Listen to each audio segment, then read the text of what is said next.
सभी विद्यार्थियों को सदर प्रणाम। आज हम आपके सामने कक्षा 10 विषय हिंदी के प्रथम पाठ, हिंदी खंड काव्य के प्रथम पाठ पद नामक पाठ के दोहों को, उनके पदों को पढ़ेंगे। उनका संदर्भ, प्रसंग, व्याख्या, काव्य का सौंदर्य के बारे में हम लोग अच्छी तरह से पढ़ेंगे और जानेंगे। तो चलिए शुरू करते हैं। आप सभी विद्यार्थियों से विनम्र निवेदन है कि अगर आप सभी लोग पढ़ने बैठे हों तो आप सभी लोग अपनी हिंदी की किताब निकाल लें और हिंदी खंड काव्य का जो पहला पाठ है पद, उसका दूसरा पैसेज, दूसरा पद्यांश आप लोग देखिए और मेरे साथ साथ आप लोग पढ़ते भी रहिएगा। तो दूसरा पैसेज कह रहे हैं, अविगत गत कछु कहत न आवे, ज्यों गूंगे मीठे फल को रस अंतर्गत ही भावे, परम स्वाद सबहि सुनिरंतर अमित तोष उपजावे, मन बानी को अगम अगोचर सो जाने जो पावे, रूप रेख गुण जाति जुगत बिनु निरालंब कित धावे, सब विधि अगम विचारहि तातय सूरदास सूर सगुन पद गावें। फिर से बार देखिए, अविगत गति कुछ कछु कहत न आवे, ज्यों गूंगे मीठे फल को रस अंतर्गत ही भावे, परम स्वाद सबहि सुनिरंतर अमित तोष उपजावे, मन बानी को अगम अगोचर सो जाने जो पावे, रूप रेख गुण जाति जुगत बिनु निरालंब कित धावे, सब विधि अगम विचारहि तातय सूर सगुन पद गावें। अब इस पद का आप लोग संदर्भ लिखेंगे। प्रस्तुत पद्यांश हमारी पाठ्य पुस्तक हिंदी खंड काव्य के पद नामक शीर्षक से लिया गया है या पद नामक पाठ से लिया गया है। इसके रचयिता हिंदी के प्रसिद्ध कवि सूरदास जी हैं। फिर से बार संदर्भ सुन लीजिए। प्रस्तुत पद्यांश हमारी पाठ्य पुस्तक हिंदी खंड काव्य के पद नामक शीर्षक से लिया गया है, पद नामक पाठ से लिया गया है। इसके रचयिता हिंदी के प्रसिद्ध कवि सूरदास जी हैं। अब आपको लिखना है प्रसंग। क्या लिखना है? प्रसंग। प्रसंग में लिखेंगे आप लोग, प्रस्तुत पद में या प्रस्तुत पद्यांश में श्री कृष्ण ने निर्गुण ब्रह्म की आराधना करना अत्यंत कठिन। फिर से, प्रस्तुत पद में या प्रस्तुत पद्यांश में सूरदास जी ने निर्गुण ब्रह्म की आराधना करना अत्यंत कठिन और सगुण ब्रह्म की आराधना करना अत्यंत सुगम व आसान बताया है। फिर से सुनिएगा, प्रस्तुत पद्यांश में या प्रस्तुत पद में सूरदास जी ने निर्गुण ब्रह्म की आराधना करना अत्यंत ही कठिन और सगुण ब्रह्म की आराधना करना अत्यंत सुगम व आसान बताया है। ये क्या हो गया? आपका प्रसंग हो गया। अब आपको लिखना है व्याख्या। क्या करना है? व्याख्या करना है। व्याख्या करने से पहले आप लोग पैसेज की मीनिंग देख लीजिए, पद्यांश की मीनिंग एक बार देख लीजिए। अविगत मीन्स होता है अज्ञात और निराकार।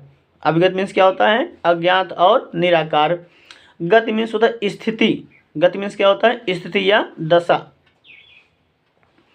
अंतर्गत मीन्स होता है हृदय में। अंतर्गत मीन्स क्या होता है? हृदय में। और परम स्वाद मीन्स होता है अलौकिक आनंद। परम स्वाद मीन्स अलौकिक आनंद। अमित मीन्स होता है अत्यधिक। अमित मीन्स क्या होता है? अत्यधिक। और तोष मीन्स होता है संतोष। तोष मीन्स क्या होता है? संतोष। अगम मीन्स जहाँ पहुँचना कठिन हो। अगम मीन्स क्या होता है? जहाँ पहुँचना कठिन हो। अगोचर मीन्स होता है इंद्रियों की गति से परे। अगोचर मीन्स इंद्रियों की गति से परे। निरालंब मीन्स होता है बिना किसी आधार के। निरालंब, बिना किसी आधार के। धावे, दौड़े। तातय मीन्स इसलिए। तातय मीन्स क्या होता है? इसलिए। और सगुण, सगुण ब्रह्म। सगुण मीन्स क्या होता है? सगुण ब्रह्म। चलिए अब हम लोग व्याख्या पढ़ते हैं, व्याख्या करते हैं। ध्यान से आप लोग सुनिएगा, ध्यान से पढ़िएगा। कह रहे हैं अविगत गति कछु कहत न आवे। प्रस्तुत पद्यांश में सूरदास जी कहते हैं कि, या प्रस्तुत पद्यांश में कवि कहता है कि, इतना हम लोग हमेशा लिखेंगे, प्रस्तुत पद्यांश में कवि कहता है कि, या प्रस्तुत पद्यांश में सूरदास जी कहते हैं कि, क्या कहते हैं, अब व्याख्या करेंगे, क्या कहते हैं, व्याख्या। अविगत गति कछु कहत न आवे। प्रस्तुत पद्यांश में सूरदास जी कहते हैं कि निर्गुण ब्रह्म और उसके स्वरूप के विषय में कुछ भी नहीं कहा जा सकता है। फिर से, अविगत गति कछु कहत न आवे। प्रस्तुत पद्यांश में सूरदास जी कहते हैं कि निर्गुण ब्रह्म और उसके स्वरूप के विषय में कुछ भी नहीं कहा जा सकता है, अर्थात निर्गुण ब्रह्म की उपासना करना अत्यंत कठिन है। आगे दूसरी लाइन देखिए आप लोग, ज्यों गूंगे मीठे फल को रस अंतर्गत ही भावे। जिस प्रकार गूंगा व्यक्ति जिस प्रकार गूंगा व्यक्ति मीठे फल का स्वाद अपने हृदय में ही अनुभव करता है। फिर से देखा, ज्यों गूंगे मीठे फल को रस अंतर्गत ही भावे। जिस प्रकार गूंगा व्यक्ति मीठे फल का स्वाद अपने हृदय में ही अनुभव करता है, वह उसका मौखिक वर्णन नहीं कर सकता है। क्यों? क्योंकि वह गूंगा है, बोल नहीं सकता है और उसने मीठे फल को खाया है। अब उसको जो आनंद मिल रहा है गूंगा होने के कारण उसको बता नहीं सकता है। ज्यों गूंगे मीठे फल को रस अंतर्गत ही भावे। जिस प्रकार गूंगा व्यक्ति मीठे फल का स्वाद अपने हृदय में ही अनुभव करता है, वह उसका मौखिक वर्णन नहीं कर सकता। उसी प्रकार से निर्गुण ब्रह्म की भक्ति के आनंद का केवल अनुभव ही किया जा सकता है। फिर से, उसी प्रकार से निर्गुण ब्रह्म की भक्ति के आनंद का केवल अनुभव ही किया जा सकता है। तीसरी लाइन, परम स्वाद सबहि सुनिरंतर अमित तोष उपजावे। फिर से देखो, परम स्वाद सबहि सुनिरंतर अमित तोष उपजावे। निर्गुण ब्रह्म की प्राप्ति से निरंतर अत्यधिक आनंद प्राप्त होता है। परम स्वाद, अलौकिक आनंद, निरंतर लगातार। परम स्वाद सबहि सुनिरंतर अमित तोष उपजावे। निर्गुण ब्रह्म की प्राप्ति से निरंतर अत्यधिक या अलौकिक आनंद प्राप्त होता है। उसके उपासक को उससे असीम संतोष भी प्राप्त होता है।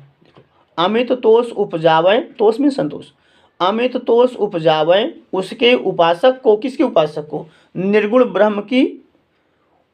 ब्रह्म के उपासक को उससे असीम संतोष भी प्राप्त होता है। आगे अगली लाइन है, मन वाणी कौ अगम अगोचर। मन और वाणी द्वारा उस ईश्वर तक पहुंचा नहीं जा सकता है। देखो, मन वाणी, वाणी मतलब वाणी, मन वाणी कौ अगम अगोचर। मन और वाणी के द्वारा उस ईश्वर तक पहुंचा नहीं जा सकता है।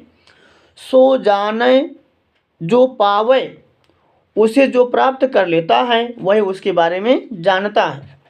सो जाने जो पावे, उसे जो प्राप्त कर लेता है, यानी जो निर्गुण ब्रह्म की प्राप्ति कर लेता है वही निर्गुण ब्रह्म के बारे में जानता है। रूप रेख गुण जाति जुगत बिनु निरालंब कित धावे। उस निर्गुण ईश्वर का ना कोई रूप है, ना कोई आकृति है, और ना ही हमें उसके गुणों का ज्ञान है। फिर से देखिए, रूप रेख गुण जाति जुगत बिनु निरालंब कित धावे। उस निर्गुण ईश्वर का, उस निर्गुण निराकार का न तो कोई रूप है, न कोई आकृति है, और न ही हमें उसके गुणों का कोई ज्ञान है जिससे हम उसे प्राप्त कर सकें। बिना किसी आधार के उसे कैसे पाया जा सकता है? देखो, बिन निरालंब की धावे, बिना किसी आधार के उसे कैसे प्राप्त किया जा सकता है। सब विधि अगम विचार ही तातें सूर सगुन पद गावें। इसी कारण सभी प्रकार से विचार करके ही सूरदास जी ने सगुण श्री कृष्ण की लीला के पद का गान अधिक उचित समझा है। अंतिम लाइन देखिए, सब विधि अगम विचारहि तातै सूरदास सूर सगुन पद गावें। इसलिए इसी कारण सभी प्रकार से विचार करके ही सूरदास जी ने सगुण श्री कृष्ण की लीला के पद का गान अधिक उचित समझा है। एक बार फिर से देखिए शुरू से, अविगत गति कुछ कहा तो न आवे। प्रस्तुत पद में या प्रस्तुत पद्यांश में अगर लिखेंगे आप लोग प्रस्तुत पद्यांश में तो कभी लिखेंगे, प्रस्तुत पद्यांश में कभी कहता है कि इतना लिखेंगे। अगर लिखेंगे आप लोग प्रस्तुत पद में तो आप सूरदास जी लिखेंगे। प्रस्तुत पद्यांश में सूरदास जी कहते हैं कि, या तो इस प्रकार से प्रस्तुत पद में या प्रस्तुत पद्यांश में कभी कहता है कि, प्रस्तुत पद्यांश में कभी कहता है कि इतना लिखेंगे, या प्रस्तुत पद में सूरदास जी क्या कहते हैं अब आगे लिखना है। अविगत गति कछु कहत न आवे। प्रस्तुत पद्यांश में कभी कहता है कि, या प्रस्तुत पद्यांश में सूरदास जी कहते हैं कि क्या कहते हैं, अविगत गति कछु कहत न आवे। निर्गुण ब्रह्म और उसके स्वरूप के विषय में कुछ भी कहा नहीं जा सकता है। ज्यों गूंगे मीठे फल को रस अंतर्गत ही भावे। जिस प्रकार गूंगा व्यक्ति मीठे फल का स्वाद अपने हृदय में ही अनुभव करता है, वह उसका मौखिक वर्णन नहीं कर सकता है, उसी प्रकार निर्गुण ब्रह्म की भक्ति के आनंद का केवल अनुभव ही किया जा सकता है, उसे बोलकर बताया नहीं जा सकता है। अगली लाइन है, परम स्वाद सबहि सुनिरंतर अमित तोष उपजावे। निर्गुण ब्रह्म की प्राप्ति से निरंतर अलौकिक या अत्यंत आनंद प्राप्त होता है और उपासक को उससे असीम संतोष भी प्राप्त होता है। फिर से देखो, परम स्वाद सबहि सुनिरंतर अमित तोष उपजावे। निर्गुण ब्रह्म की प्राप्ति से निरंतर अत्यधिक आनंद प्राप्त होता है और उपासक को उससे असीम संतोष प्राप्त होता है। आगे, मन वाणी को अगम अगोचर सो जाने जो पावे। मन और वाणी के द्वारा उस ईश्वर तक पहुंचा नहीं जा सकता है। किस ईश्वर तक? निर्गुण ब्रह्म तक। मन वाणी को अगम अगोचर, मन और वाणी के द्वारा उस निर्गुण ब्रह्म तक पहुंचा नहीं जा सकता है। मन और वाणी के द्वारा उस ईश्वर तक पहुंचा नहीं जा सकता है। सो जाने जो पावे, उसे जो प्राप्त कर लेता है वही उसके बारे में जानता है। उसे जो प्राप्त कर लेता है वही उसे जानता है। यानी जो व्यक्ति निर्गुण ब्रह्म की प्राप्ति कर लेता है वही व्यक्ति ही निर्गुण ब्रह्म के बारे में जानता है। रूप रेख गुण जाति जुगत बिन निरालंब कित धावै। उस निर्गुण ईश्वर का ना तो कोई रूप है, ना कोई आकृति है, और ना ही हमें उसके गुणों का कोई ज्ञान है जिससे हम उसे प्राप्त कर सकें। बिना किसी आधार पर उसे कैसे पाया जा सकता है? है सब विधि अगम विचार ही तातै सूर सगुन पद गावें। इसी कारण सभी प्रकार से विचार करने के बाद ही सूरदास जी ने सगुण श्री कृष्ण की लीला के पद का गान अधिक उचित समझा है। ये होगी आपकी व्याख्या। अब आपको लिखना है काव्यगत सौंदर्य। क्या लिखना है? काव्यगत सौंदर्य।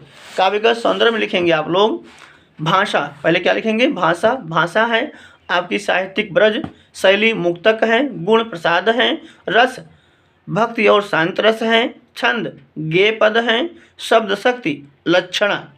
इतना लिखेंगे। बहुत बहुत धन्यवाद।